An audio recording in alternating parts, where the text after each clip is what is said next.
Hello and welcome to Tragic Thespians. We have not one, not two, but three amazing guests. One of them has been on the show before, our very first reoccurring guest. Please introduce yourselves, my amazing guests. Hello, my name is Lucy Heffernan. I am the writer and performer of Party Girl. Hi, I'm Pratha Nagpal. I'm the writer and director of Marki Rasoi, which translates to My Mother's Kitchen. Hello. I am Lou Bradshaw and I am the director of Come Again. Amazing. Now, all of you at home have seen Lou before. Lou did do the show Comfort Spin Travel. Lou wrote it. Back then, you were in Wollongong. I was, yeah. And now you're no longer there. No, I'm a Sydney sider now. Join the dark side. Yes. How are you finding Sydney now? Yeah, good, fun, lots to do, which is great. Yeah, lots to do. That's a good way. And I love your story about the trains, please. If you could share with people at home. Compared to Wollongong, Sydney has a lot more people who like to have a chat to you on trains about their day, which is sometimes nice and sometimes you just want to get home. That's the best way to put it. That's so polite. I love that. Now, Lucy, you do have the first show coming up for the takeover. So everyone has been waiting very, very eagerly for this show. We had Lily and Tyler on the show to talk a little bit about it, but we were keeping it all hush-hush so everyone could tune into this episode. And now we are with our amazing performers, directors, and writers. So this will all happen at Cakes Tea. Mm-hmm. There is a lot happening in the vault, and there is also a lot happening in the main stage, which is where these guys come in. Amazing. Yeah. So, Lily, your first show, Party Girl, it's playing from the 24th till the 28th of May. Next week. Whatever month we're in. Yeah, very, very soon. For a second, I thought we were in September. No, we're not. Not yet. Not yet, no. A little bit of time to go before we get to September. Party Girl. So, I've been seeing a lot of the promos, and it looks amazing. Yeah. It's definitely how I feel after a day of work. Please talk to us about the story behind it. Yeah, okay. Yeah, so it's the first cab off the rank of this festival of work that Purple Tape are producing for the Tapeover Festival at Cakes Tea. So, yeah, I'm doing Party Girl, which is a one-woman show. I'm the one woman who's created and performing in the show. So I suppose the story behind it is I used to be a fairy. I used to be an entertainer at kids' parties. And I did that job for a very short amount of time, but I accumulated a lot of strange insights and experiences and interactions with people, families and kids. And it kind of opened up this can of worms of like the world of a fairy as a way to talk about the way women are supposed to behave in the world, like codes of behaviour and conduct.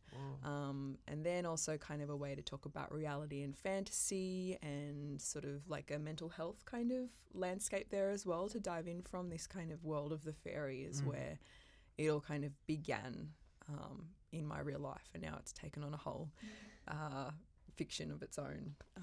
A lot of creative license. But yeah, the core of it was like stuff that happened to me. Yeah. How Yeah. funny. Not funny. I'm sure it was very stressful.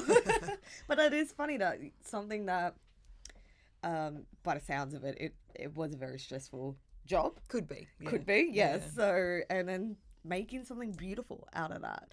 So how was it almost stepping back in time in the role of yourself as a fairy party entertainer again? Yeah, it's kind of like brings up mixed things, because part of it was like so stressful, like, you know, you're always going to a different person's house, so you never know, you're not turning up to the same address to work every day, so you're kind of like Google Mapsing, trying to get across the bridge and trying to get the right exit, and then your phone's, I didn't have a phone charger at the time, so my phone was like dying, and I'm like in the costume like, will I make it to the party? And then you get there, and then there's kind of like, there might be something you have to compete with, like a huge jumping castle that's kind of like, oh my God, like I got to get all the kids to focus on me for an hour now. And so there's kind of like, yeah, stressful things, whatever. But I guess also the flip side is it makes you remember all the amazing moments of it as well. Like some of the moments where you rock up to, you know, a place. I think one of the places was in Maruba actually, and it was this family and this little girl, and she was tiny and she was in a little blue Elsa dress, and she was just like, and she was like 3. She was so small, and she just loved, like she just kind of, she was like a little koala. She just kind of like just clung on to me, and she was just like so beautiful, and you just felt like it meant a lot to the family that you were there. And I think, yeah, it makes me think about the kind of the two different sides to that job of like the crazy, funny, stressful, weird situations, but then at the heart of it is like bringing wonder into a child's world for 45 minutes. And that is really important, actually. It's really special. Yeah. So it's kind of like a bit of that. So then, like, in the timeline of you working in that job, yeah, what was the point where you were kind of like, whoa, the allegory in this is ridiculous, and then kind of started, was there a point where you were still working that job and like you had like inklings of thoughts about, well, shit, this actually links pretty well as an allegorical tale, like women have to act like this kind of thing? Was that partway through, or? I think it was after I finished it, to be honest. Like you kind of, I finished the job, and then it was, I think a while, maybe even a year or so passed, and then you kind of reflect upon it. And I just had this image of, you know, a woman in a fairy costume telling a story that was kind of not the kind of story you think a fairy would tell. Yeah. And then it kind of just spiraled from there. But definitely I think it took a bit of reflection to look back and go, oh, there's a whole, you know, thing that we can open up here. Yeah, right. Okay. That's in this world. Yeah. So then you were writing it, and then was there like any kind of thing in your head where you were like, it'd be cool for like when you were writing it, was there anything where you were like, it'd be cool if like younger girls and younger women came to watch this, so I can't make it too much of a harsh reality? Oh no, it was always meant to be adults only. Cool, okay. It's not, it's not a show for children. I've done kid shows before, and this is definitely not one of them. Okay. No, it was really important actually that it was rude, and that it was intense, and that it sort of crossed some boundaries and lines, and that it wasn't for kids, and it sort of has a bit of a shock value to it as well. That was really important. Yeah, right. Yeah. Because then that kind of adds to the story, right? Yeah, of definitely. Like, women don't have to be fucking polite. Yeah, definitely. Because there's a whole lot of like rules, like literally when you do the job about how you're supposed to behave, about how you're supposed to be presented and things like that. Like it's just part of the job, and and it just translates so easily, you know, like, you know, no body hair, no bodily functions, always be on time, always be gracious to your hosts, birthday girl always first. Like there's just kind of, it just felt like an interesting thing to reflect back on the way we're supposed to behave, and also like challenging the maternal instinct as well, I suppose, is part of it too, right? Like we're meant to be, well, women are often meant to be, you know, maternal figures and caring for children, and then I think I was interested in someone not doing that, like radically not doing that, and the idea of like potentially hurting a child as well and what that does. So it's kind of, there's lots of things that sort of clash in there, I guess, which is good. I think that's the heart of the show, is it kind of keeps going down roads that are not expected. Yeah, right. So it just raises a lot of more I suppose serious questions, but like what's it, conflicting questions. Yeah, definitely. I love the idea of it being like a show that's like, hey, women don't have to be nice and polite. And then it's like, just in case you want an example, fuck you. And then like the show itself is rude. Like it's such a cool meta commentary. Yeah. Like in terms of what this idea is for you and for women everywhere, I guess. I think that I've always been interested in women talking in unexpected voices, and I think this show has always been about how can I, you know, speak in an unexpected voice, and part of that is also formally, like it's not just a monologue, it's got sort of stand-up comedy vibes, it's also got music in it, so it's kind of like the idea of a fairy as a rock star as well. So we bring out the electric guitar and we smash some songs out, and then we kind of jump into a different party, and so it's I think that's been really important for me is the unexpected female voice. Yeah, cool. At any point, do you treat the audience as if they are the kids you're performing to? No, there was an earlier version where it was kind of like, hello, boys and girls. But it was just a bit like, oh, no, please. Like, can we not do that? Can we not do that? Like, that's a bit twee. So, no. It's more like a pub gig. It's more like, you know, she's got her friends together and it's kind of like, you know, telling the story to the grown-ups in the room. Definitely. Yeah, Yeah. I love that. That's really I cool. absolutely love that. Yeah. And that is directed by Lily Heyman. Yes, it who is. everyone at home would know, who is one of the co-founders of Purple Tape Production, who has organised all of this beautiful stuff. So how was it working with Lily as directing, essentially?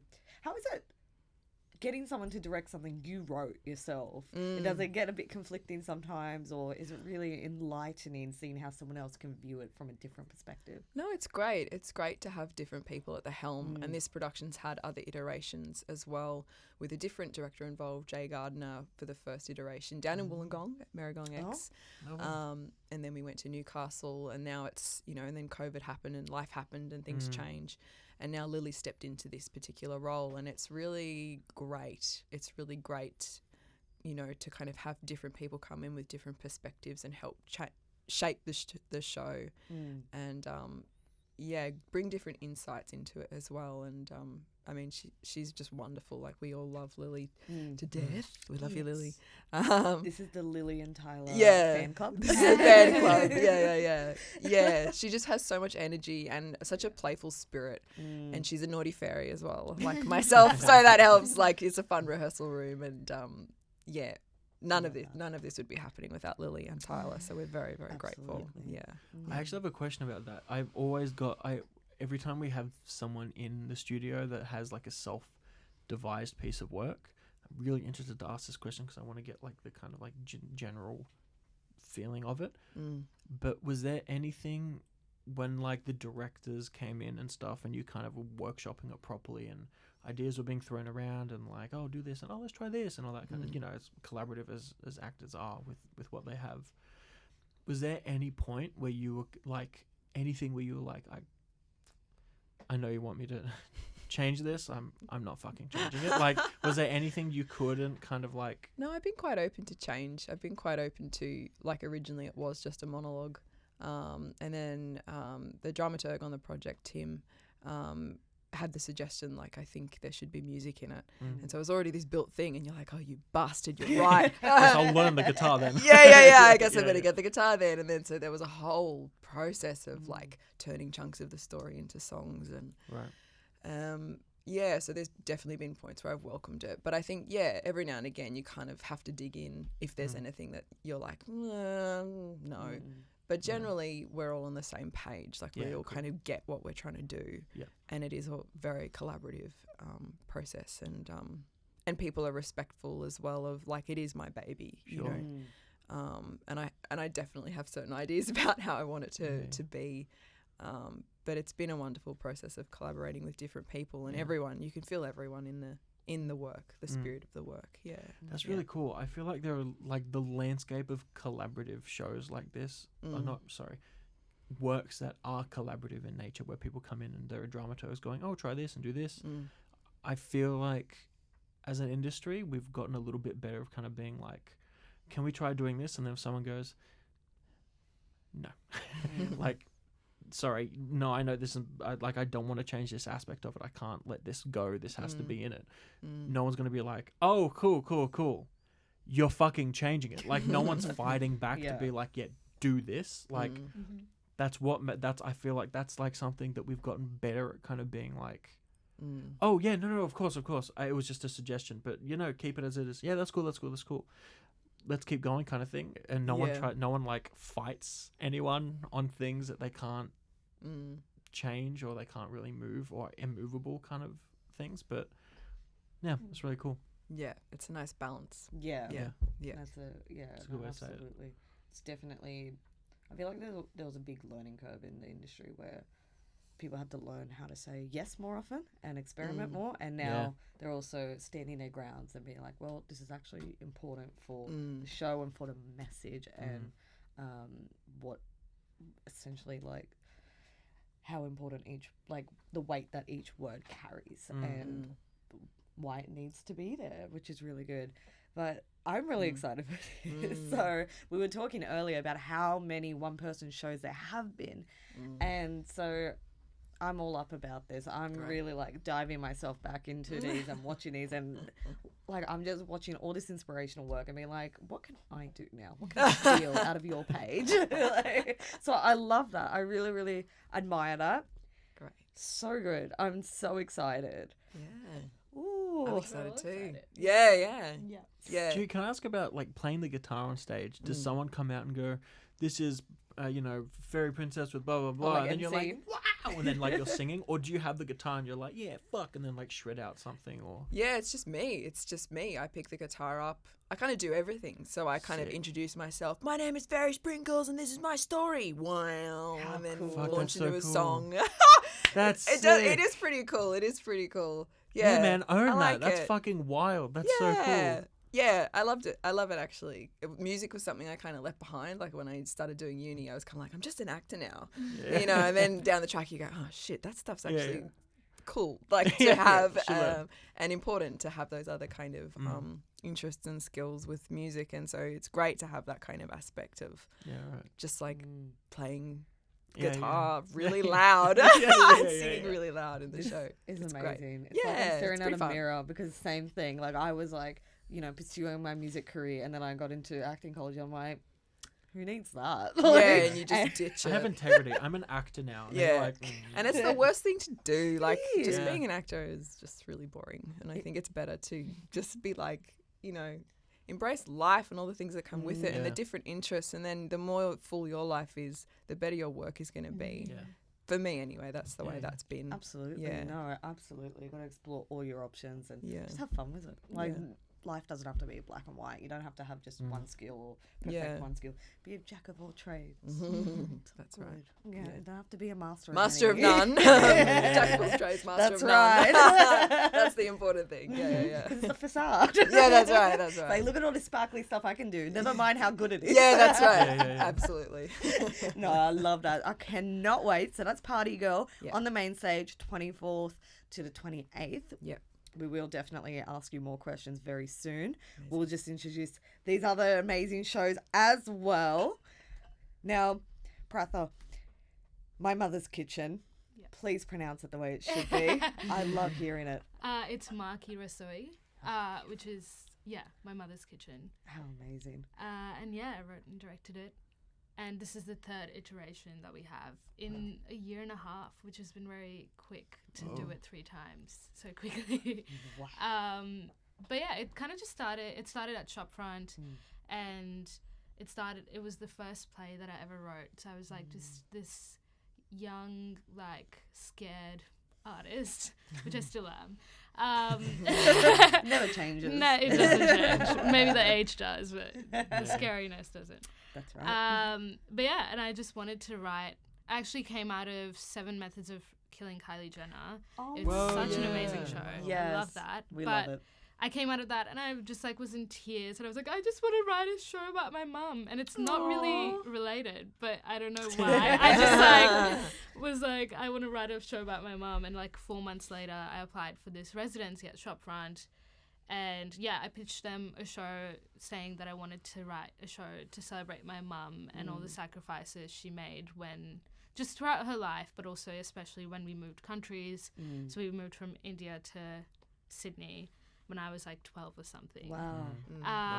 And we started there, and it kind of was this idea that I would set us in this kitchen, and it would be like this Fleabag-esque show Cool. where I would have my mum and I would be cooking something with her, and every now and then I would talk to the audience, and then I would go back and talk to my mum. And I did like a few drafts of that, and it just like wasn't working, and it didn't feel real or like me or the relationship that I have with my mum.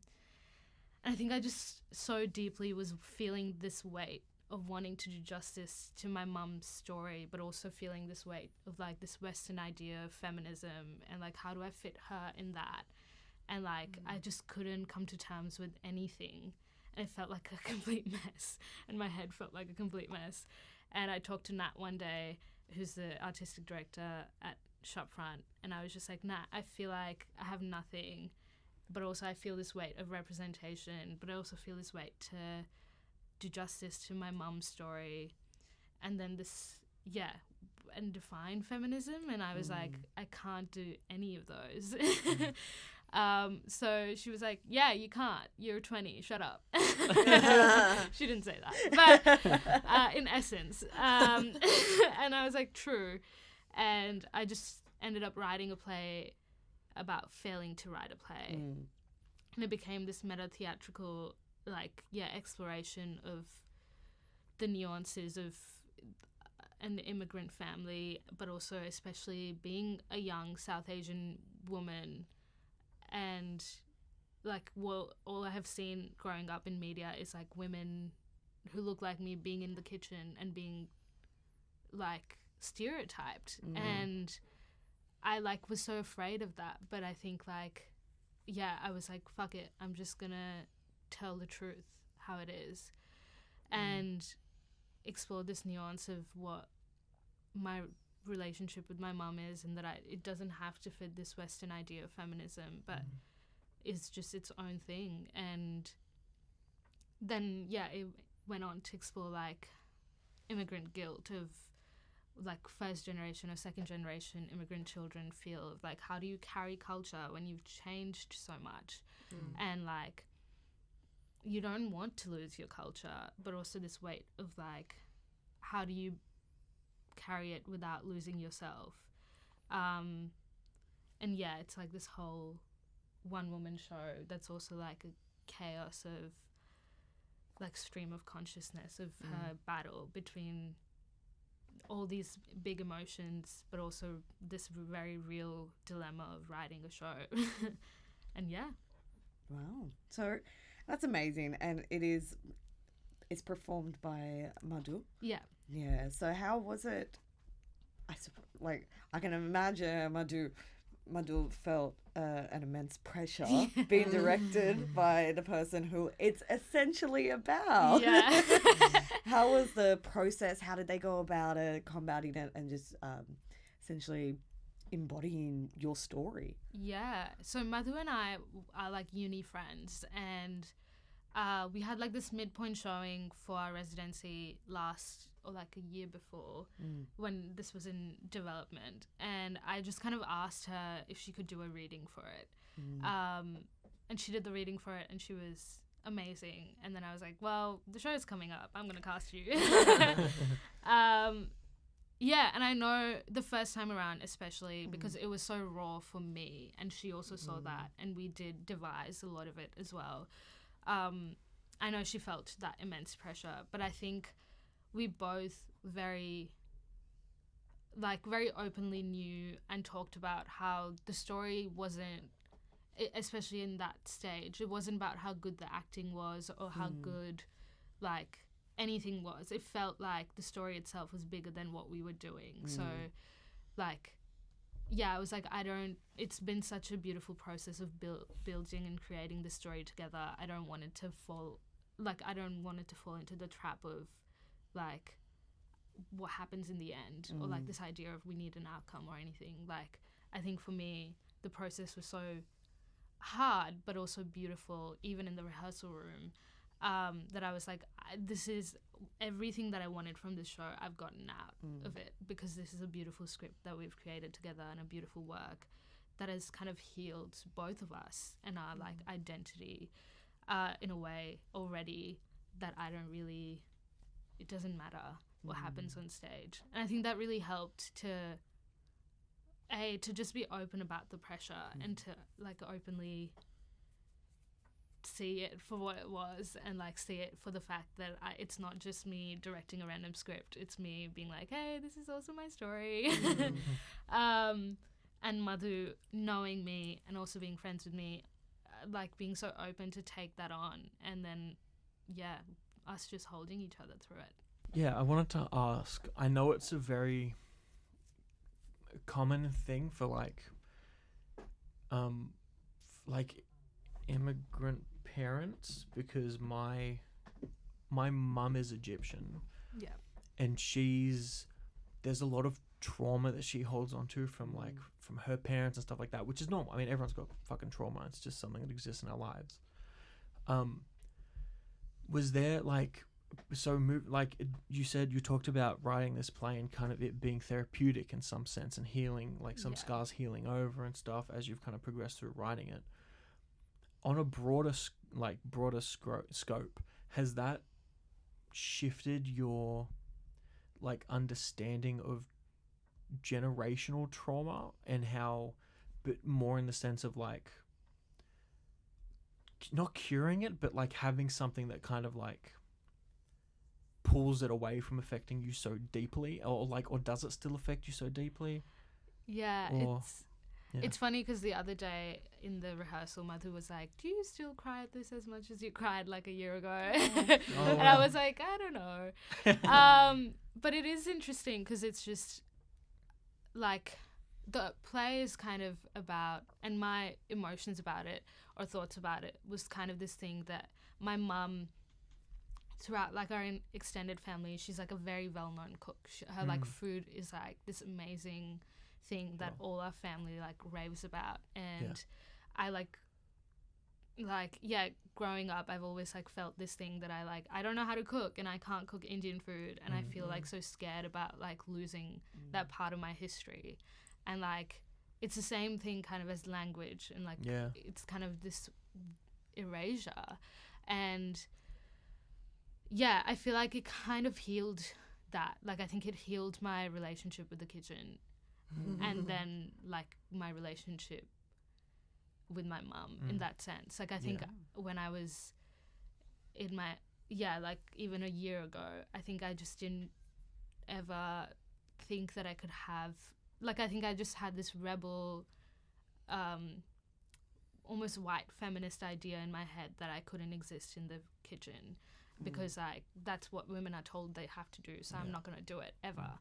But also like I think for me I had to grow from that, and like in writing this piece I realized that it's not this black and white idea, and like it is such a Western notion that women can't exist in the kitchen and be powerful in it. And like the show really deeply explores that. But I think in writing and directing that, I kind of healed my relationship that I had with how I saw the kitchen, or how I saw domesticity, how I saw my mum's relationship with the kitchen, because she's also like beyond that. She's beyond like that space as well. But I think I've just I've experienced so many women in my family that like they always kind of came back to cooking and came back to the kitchen. And it turned into this idea of like, okay, that's because that's where community is, that's where like culture lives, and like it's kind of in our bones to carry on culture. So they're not really, I guess they're not just fulfilling their duties as women, but they're just fulfilling their duties as carriers of culture. And I think that was really healing. And I don't know if there's a cure to any of this. I said cure a little too quickly. As I said, I was like, well, it doesn't exist. It's not a real thing. But I think it did, make me understand my mum and also a lot of the women in my family a lot better. And cool. That's not to like explain your story, Ryan. So correct me and jump in whenever you want. But it's funny that you say that, because with Ryan, he grew up because his mum was an immigrant back in, good old Australian days where they didn't want anyone different. So she whitewashed a lot of herself and didn't teach Ryan or any of his brothers Arabic. Not an indictment on her personality either. Yeah, It's just like, it was like a knee-jerk survival. reaction that Exactly. people just had back then, because they were like, well, to survive I need to do this. Exactly. Yeah. She didn't Which know. I feel like a lot of people still feel today. Oh, They're like absolutely. second, third generation immigrants. And now she knows now. But it's interesting because it's only now that Ryan's Teta has gotten older, and Ryan and his brothers are starting to learn more about their culture now. Not necessarily because the politics there is not the best, but more about like what was it like for his family and the women there in particular, because Ryan comes from a really long line of female feminists from Egypt in a country that suppressed women. He had your great something grandfather was a prime minister, but whose wife led a bra burning like generation in Egypt. So like during like a fucking super politically volatile like time, my great grandmother something like that was just like a fucking bad bitch. Yeah. And then and they got kicked out of Egypt because then they of got it. kicked out of Egypt because of it, and then somehow made their way back after a certain amount of time or something. And then my Teda was again fucking bad bitch, just runs in the genes. Like she's just so cool.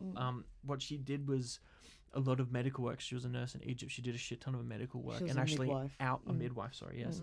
And then outlawed vaginal mutilation in Australia, I think. Because she was seeing all the other immigrants that just had been mutilated. Yeah. So she was looking at that and was like, she didn't think it was a problem here, because she came here to start her own version of her own culture.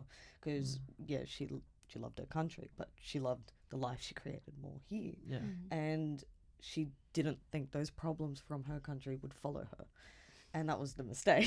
And then seeing that, she realized what the problem was and how you can't be circumcising women, and took it further till it did get banned. And Ryan like admires his grandmother, and like every time we go out to eat, he always tries to like remember a recipe that she cooked, or like you're always trying to find connections with her and the culture through the food. Yeah. I will like I probably actually thanks a lot to my mum, like 99% thanks to my mum. I like a lot of the time, cause traditional like families, I think like a lot of families, but my mum and dad worked really hard, really long hours, really late hours, didn't get home till late. So around like 14, 15, maybe around that time, I started to learn how to cook, so I could cook dinner for my family and stuff, because my parents weren't there to do it. They were working hard trying to make a life for us. So I was like making dinner and doing stuff like that. So then from a really young age, cooking was like part of my love language. Or if someone was like made a meal or something, or was like kind of like, oh my God, I made like, blah, blah, blah, blah, and brought it out, I was like genuinely touched by it, because I was like, oh, I know the effort. You work a full-time job. I know the fucking effort that it goes to for you to do this. And to think of like, oh, you're vegan, this one actually just has mushrooms and a little bit of fake mince. This one has meat and stuff for you guys. I know you like lamb too, so there's some like to hear that kind of shit, you kind of go like, thank you. That's really, really nice. So then from a young age, food and cooking and stuff was a way to express love, not just a way to make a meal. And then it's funny actually that you're on the podcast talking about this too, because that's really interesting. But what you were saying about finding recipes and stuff if we go out was because that was what Teda did for us a lot. And I like a lot of first generation immigrants that came to Australia would have spent a lot of their time in the kitchen, and you find after a while it's not like, maybe there was some aspect of them doing it because like that's what they were forced to do, but then like after a while you talk to them and they go like, and it's almost like they found their own meaning doing it, instead of just being like, well, your grandpa always hit me and told me to go. Like, it wasn't that. It was, sorry, that was a bit dark. But I mean, like, that's not the story. The story is, well, when you're in the kitchen, everyone gathers around and everyone's like, what are you making? Oh my God, that's so nice. And then everyone's really excited about the meal, and then it like brings people together. And that's like the drive for it. 100%. Yeah. So good. I'm trying so hard not to quote my own show. As you're talking about it. No, dude, do it. This is a plug for your show. Go for it. No, I literally feel like I would monologue the whole show out. That's it. Well, you watched it. Yeah. Keep them waiting. Yeah, right? that's what I'm doing. It's so funny to talk about the show without actually saying the script, because it is like this monologue form of like her just going off. So I feel like I now have two scripts. And I don't like the second one as much as I like the first one. But it's so true. It's like this whole idea of like language of love is food, and like Yeah, that's in the show. That's literally a line. So there you go. Yeah. Fuck, I'm really excited to see this. It's gonna be so cool. great. Amazing. So that's My Mother's Kitchen. Say it as Marky Rousseau. beautiful. From the 31st of May to the 4th of June. Lou, Hello. welcome back. Hi. Thank you I'm for glad having we me didn't back. scare you off. Not at all. I'm so happy to be back. Woohoo. So your show, Come Again, that was written by Alex Tutton Yes. and you're directing it. I am. And that's from the 8th of June to the 17th of June. Yes. What can we expect from that show? Big question. There's a lot of really unhinged stuff that unfolds. Sick. I think quite a lot of it is shocking and gross, which I love. So basically the show is set across 2 time periods. So we see Sal, who is our main character, in 2016 go to the police to report her boyfriend Dan has gone missing. And we see that kind of unfold and her relationship with the police and police's relationship with her and the implications of, her being a young woman and the police being an older man and what that means for their interactions. And then 5 years later in 2021, we see Sal in a new relationship with her partner Noni, and they're trying to have a baby.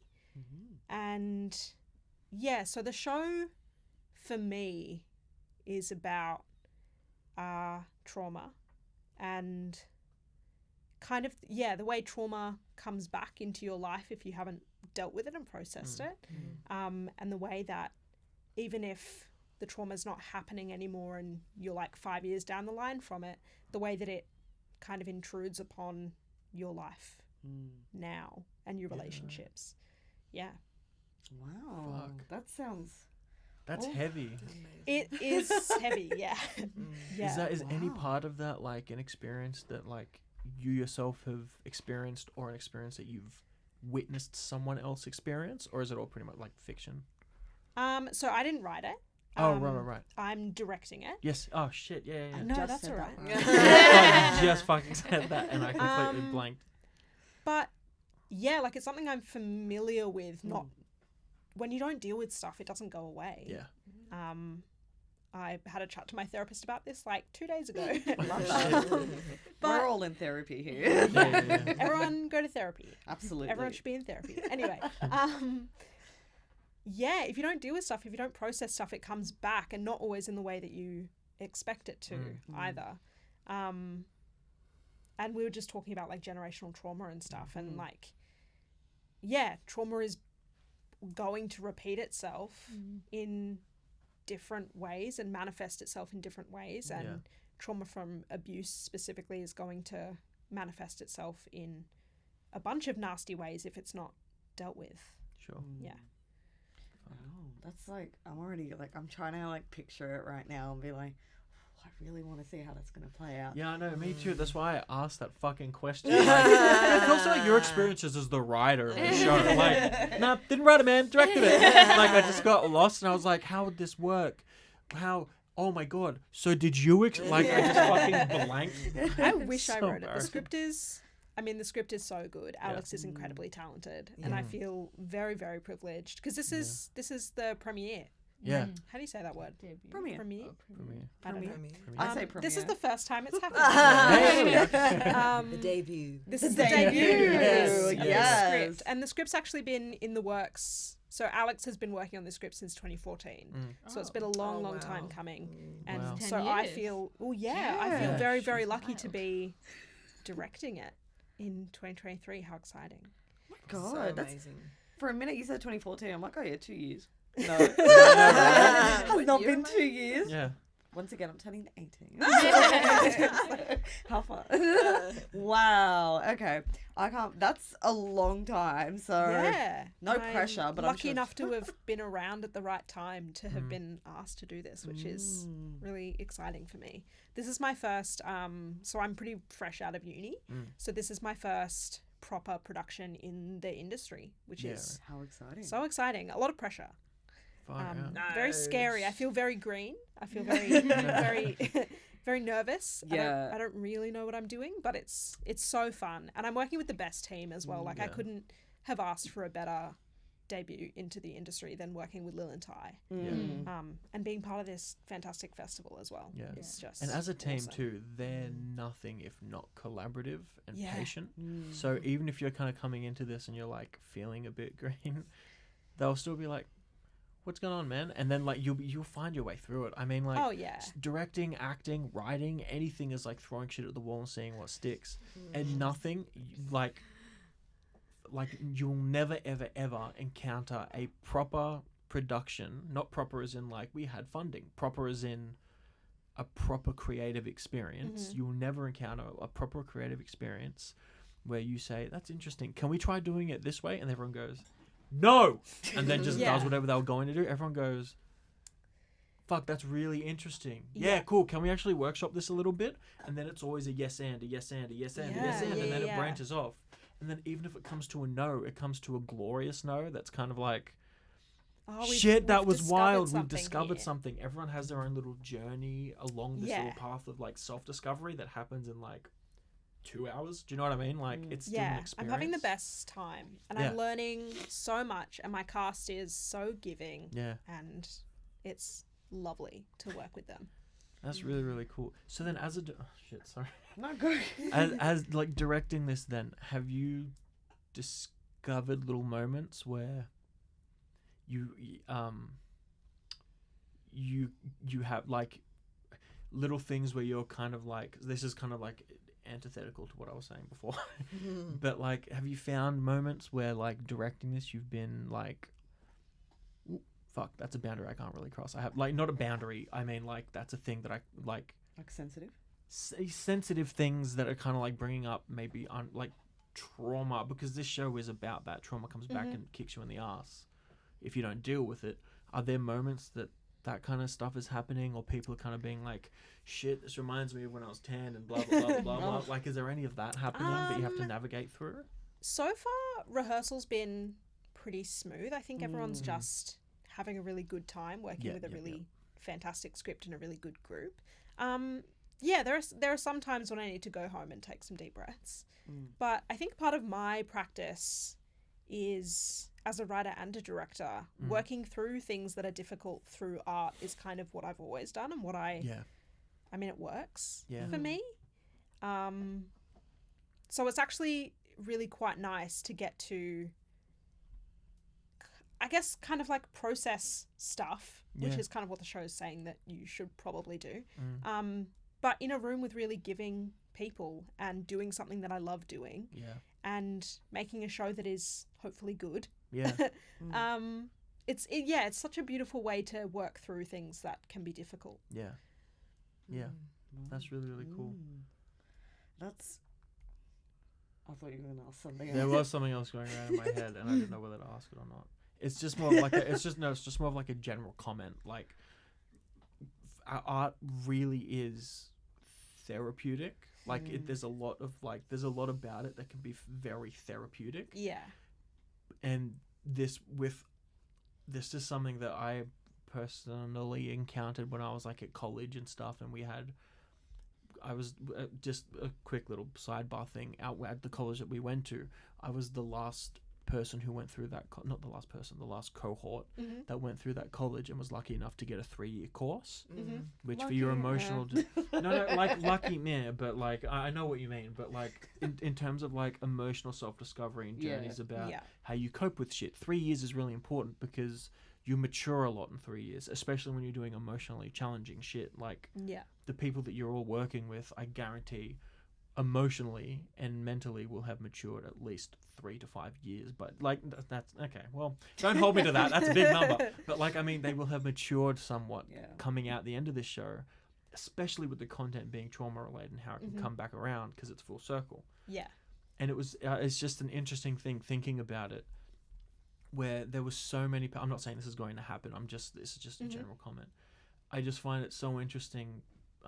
A lot of actors who are fresh in the industry will come through, and they'll make this really tiny, small mistake of I guess nothing's really a mistake, but whatever, of something, an experience or something when you're doing a show being therapeutic, but then mixing it up and then thinking that this is therapy. Yeah. Because you don't get to the end of this experience and go, my emotional relationship with my trauma is complete. That doesn't happen. no. It still stays. It just becomes a scar that heals over a little bit, but it can still very much open up. Do you know what I mean? Like, Oh, yeah. there's Yeah. like so many interesting things. Are you starting to, as a director, from a directorial standpoint, are you kind of not experiencing, but visualizing scenarios where that might happen and going, we need to be really careful that people aren't using this space to do this show as a vantage point for therapy, because we are not, like, as actors we're fine to explore emotional shit, Yeah. but we can't be like, how does that make you feel? That's interesting. Yeah. Tell me more about that. We can't do that because we're not fucking therapists. We're not Yeah. counselors. We don't have that right.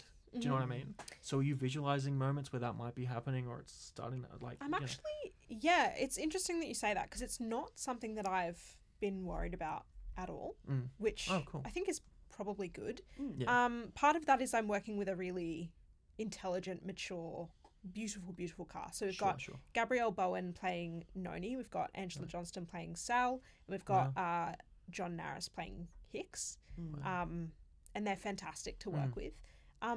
But also I feel like so much of our work is just technical, and I'm pretty fresh at directing, so I don't know if this is my preferred way of doing it. I haven't kind of learned that about my practice yet. But we don't do a whole lot of like sitting in a circle and sharing our feelings about a scene before we do the scene. Okay. We kind of just like get up and Workshop. yeah, a lot of it is about, is this working? Is this serving the text? Yeah. Like, is the audience going to enjoy this? Are they Yeah. going to understand what the story's about? Yeah. Are they going to, like, is it reading? So Yeah. it's, what our practice in the room is quite technical about Sure. the show and its function, and less about like, hey, this really heavy thing happens in this scene. Yeah. How do you feel about that? We don't do, Okay. we don't do a whole lot of that. All right, cool. Yeah, cool.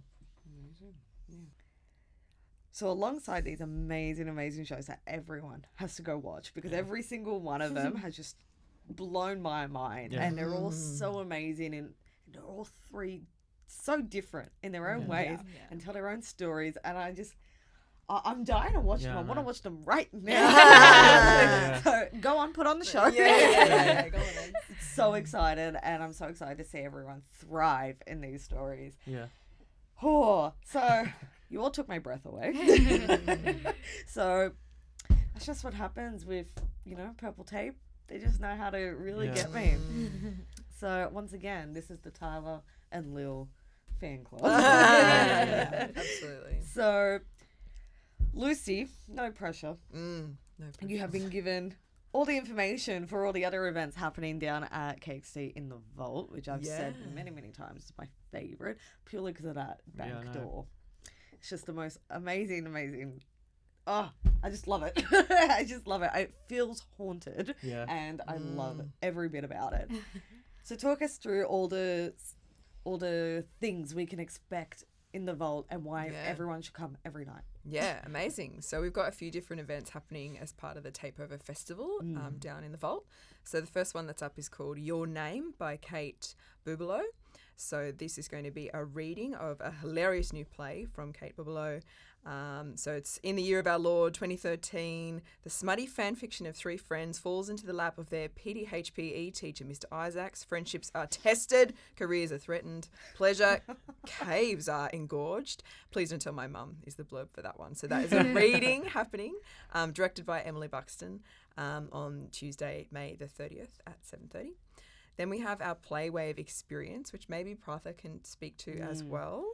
Yeah.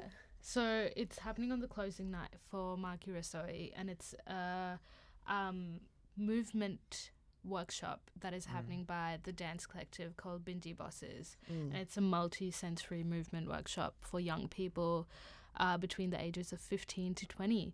And then we have some food, some yummy Indian food, and talk with the artists right before the play. Yeah, so that's Yeah. at So 3 cool. o'clock on Sunday, June the 4th. Yep. So that sounds absolutely amazing. Yeah.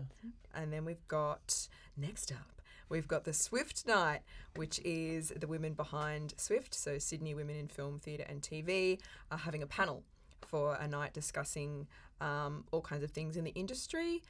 So the panel is to be announced, TBC, so that's very exciting. So the bar will be open, conversation flowing, and a great place to network and meet like-minded women in the industry. So that's also free. So that's June 6th at 7:30. So that's really exciting. And then the last event down in the vault is the Crush Night.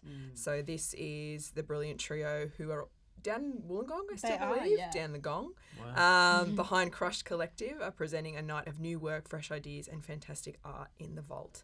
So it's a place for emerging artists to come and test out ideas for performance and things. So kind of like a scratch night vibe, Yeah. I believe, is the Wow. vibe, which is just amazing. So that's like an invitation to all your listeners, if you've got an idea, to come to this Crush night on Monday, June the 12th at 7:30. New work in its rawest form. Enjoy a fun night of different art by lots of different artists. So yeah, that's what's happening in the vault, as well as these 3 Yeah. shows upstairs. So Purple Tape are well and truly Yeah. taking over KXT. Yeah. Absolutely. They're putting the purple tape up everywhere, and yeah, it's very exciting to be a part of this. They've done an amazing job programming all this work. Yeah. It's very, very exciting. Logistically, it sounds like a massive headache. Yeah. To keep that up. Lil But and Tyler that's were just like, so cool. Yeah, they're just they're the insane. multitasking, bosses. I don't know how you're alive. Spinning so many plates at once. Yeah. It's Yeah. just incredible. As you do. As you do. Yeah. Yeah, it's a Yeah. real testament to their To, ability in navigating the world and Yeah. life But and also all- organisation. yeah. All that they want to invite into the industry Yeah. and like all the emerging artists they want to Yeah. like give a space to, like Yeah. it's so nice that our season is so, like the festival is so beautifully programmed, if I do so It is. but also all these things happening at the vault, and most of these are free events. Like they're just such Yeah. a good opportunity to be like for accessible arts, and Yeah. it's so important. So And yeah. the Purple Tape champion women and gender diverse creatives, which I think is fantastic. So It's Yeah. amazing. like all of this stuff that they're doing during Tapeover is all put forward by women and gender diverse people, Yeah. which is Yeah. so cool. That's right. That's It's wild. amazing. It's absolutely amazing. And it's overwhelming with how powerful all of these amazing people, all 3 of you right in front of me, already really amazing. And just, I can't wait to see the powerhouse that is everyone else as well. For the Yeah. free events, will people still need to book? Yeah, so In I think advance? there's a registration link. Yeah. It's all on the Purple Tape site, so go check that out. Amazing. So everyone at home has to go check that out. I cannot wait. I'm there every night. I'm telling you now. Book out your entire month of June, Yeah, end yeah. May to June. That's all Purple Tape. Yeah. It's amazing. And I'm telling you, Lily really undersold this. At first, she was like, oh, yeah, there's a few things. Sounded really fun. And then Yeah. hearing it, I'm like, why is this like, like I'm jittery. I want to see Yeah, this all yeah. now. This is so much. It's just, Yeah. and it is amazing that they are doing these free events because then, yeah, for people that can't quite afford it out there but still want to get involved in the arts, still Yeah. see things, it's a perfect opportunity. And it's just, Yeah. there's just something for everyone. Yeah. It's like a buffet of things, and I'm getting overwhelmed by the options. I'm like, whoa, but I want everything. I'm Yeah. going up for 3rd place. Let's go. Absolutely. This is amazing. So everyone at home, go get your tickets, go on the website, go check out everything, go register. Thank you all so much for joining. Thank you. very much. Thank you for having us. It's been absolutely amazing. Lou, I'll see you a 3rd time round. Yes. Some other Third time. time's a I'll be charm. back. And Pratha and Lucy, you have to come back again Yes. and Yes, promote please. everything that the future has to hold. Cannot wait for the success of every single one of these shows. Thank you. Thank you so Thank you much. so much. Thanks, guys.